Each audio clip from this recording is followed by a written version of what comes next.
Hi guys, welcome back to the channel. In this video I'm going to talk about my experience in the last maybe 3 days. Well, a couple of days ago I was locked out of my YouTube account, my YouTube channel, this YouTube channel, as well as all my emails. It was a scary situation, but in this video I will tell you all about it and how I recovered my YouTube, my email, and also what I learned and how you can also keep your account safe. All right, now of course you can see that I've not made a video in maybe 3 days, right? And this is the reason.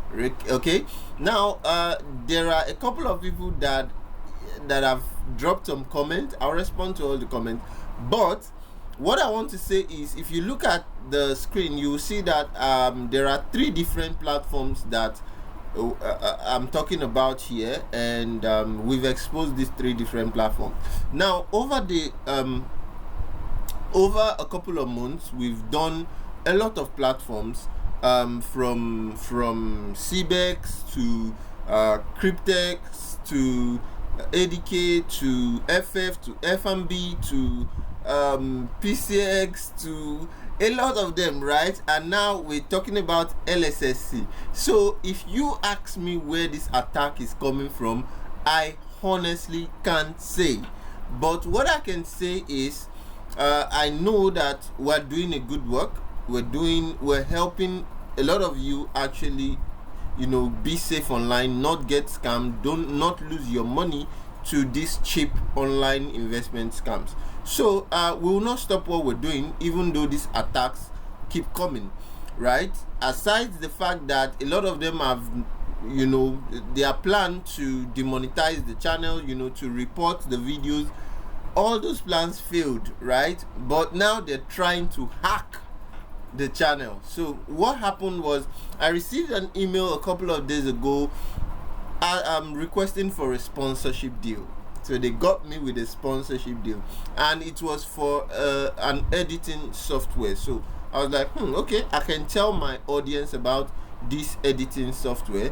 Let me see what it is. So I went online, I went on Virus Total, did some research about the website itself, and to the best of my knowledge, it was safe. So I decided to download the software. Now that was my biggest undoing. Now I downloaded this software on my laptop, which I would not typically do. I don't know why I did that silly mistake.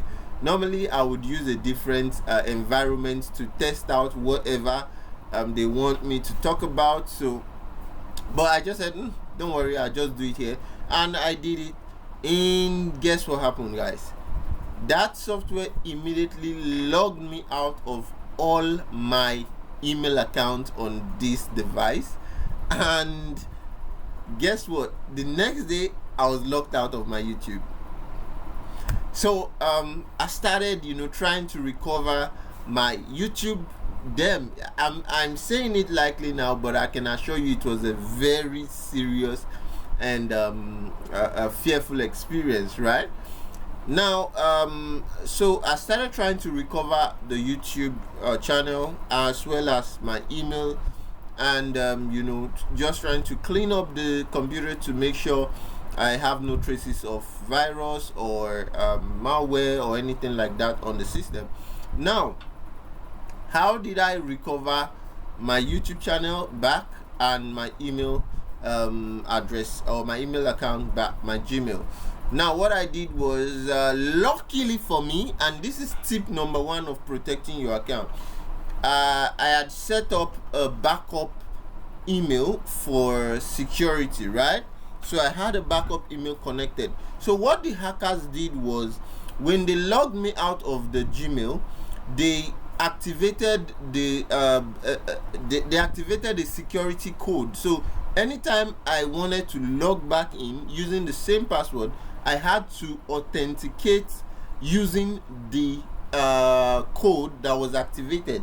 I didn't activate any code like that, but luckily for me, I had my backup email set up, which was logged in on my mobile device. So when I reached out to Google, I actually called Google And I spoke with the Google team, and they of course guided me, to set up like a recovery process. So then I visited the Google's recovery website, and I had to request like a special link to my backup email, so that I can sign in via that link.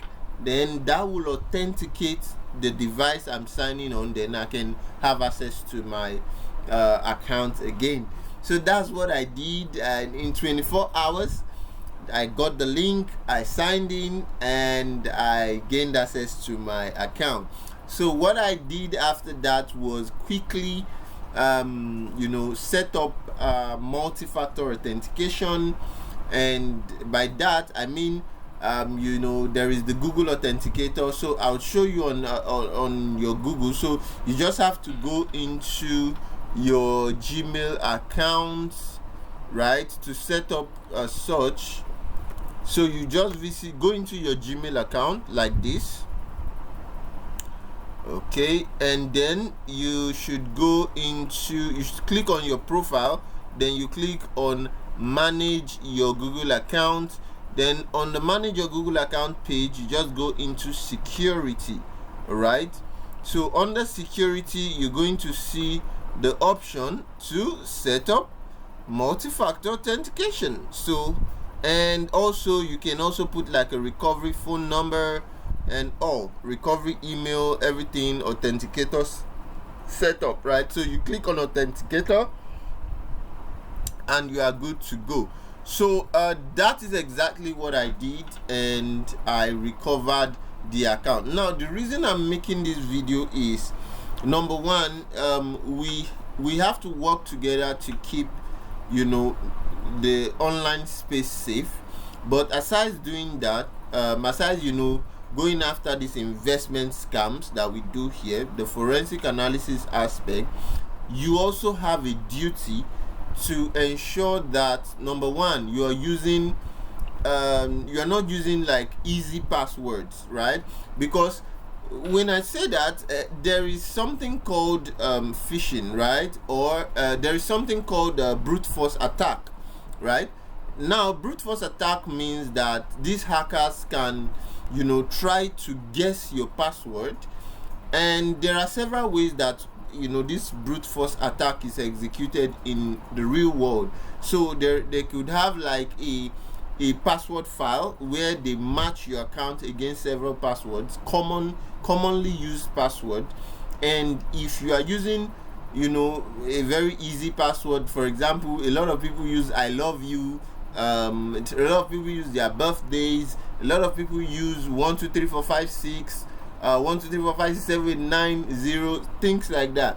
If you're using any of those kind of easy to guess password, then it is easy for these hackers to actually brute force into your account and gain access into your account and hack your account. Then there is another thing called phishing. Now what happened to me was actually social engineering and also phishing, right? So phishing is a form of social engineering. That's what these hackers try to use on me. But luckily and thankfully, I had a backup email already set up on my account. Okay, so they could not gain full access. They just logged me out and then set up like a what do you call it now? A like a code where I'll need to provide that code to authenticate. So phishing means that they can send you an email and include a malicious link in the email, and immediately you click the email, is either something will be downloaded on your computer or it will redirect you to another place where you will be you would think you are in maybe Google or something, and then as you're typing your password or something, the hackers are getting it, right? So you want to beware of phishing attacks, right? So the first thing is ensure your password is compliant with best security practice, right? For example, you should have both capital letters and lower letters in your password. You should have numbers. You should have symbols as well, right? So you should have the combination of those things in your password, so it makes it difficult for your email or any of your account to actually be brute forced. Okay, so that's one. Then number two, you want to ensure that you don't click on links in your email, so that you will not fall for any social engineering trick, right, where the hackers send you an email. For me it was sponsorship deal, for you it could be any other thing, right? So you want to make sure that you don't rush to just click email or just download anything you get. Carry out like due diligence. Then number three, you want to make sure that you have, right now, go to your email, go to manage your account, go under security and set up multi-factor authentication. So add your recovery phone number, add a recovery email, set up an authenticator. Just make sure you set up multi-factor authentication, so that if anybody is trying to log into your email, you would get like a notification on either your mobile device or any other device that you have linked, or your mobile phone number, right? So when you do that, you have better protection against these hackers. So of course we are ready for this kind of things, because then we know we are exposing a lot of these scams. In fact, we have the full we have like a full intel on Cryptex, a platform that we have exposed in the past. We have a full intel on them and we'll be releasing that very soon. We also have a full intel on Lightning Shared Scooter Company, the ultimate proof that that thing is a scam. We will also be releasing that intel very soon. But these hackers are trying their best, but we are always 10 steps ahead, right? And with the new security measures that we have taken, we can assure you that we're back for good. And of course we're staying protected, right? And of course physical protection, we understand that too. So we see a lot of your concerns and your comments saying, look, you are dealing with very powerful people and you should be careful, these people will come for you. I see these emails and I just smile. Don't worry, we're protected both physically, digitally, spiritually, every otherwise you can think of, right? We're protected. So again, the goal of the channel is to ensure that you do not get scammed by these investment platforms. So that is why we are doing what we do here. All right, now if you have fallen victim of any of these scams, feel free to tell us your story in the comments, and of course let's share experience and look out for each other and help keep each other safe. I'm sharing this so that you don't fall for something like this. All right, so feel free to share yours as well in the comment. If you have any platform you can't wait for us to release the video, please remind us. Even if you have told us before, remind us in the comments so that we can check it out. Then finally share your thoughts, okay, and tell us what we're doing right and what we're doing wrong, and we would be happy to respond and take your suggestions seriously, right? Thank you for watching this one, guys. I'll see you in the next one. Bye.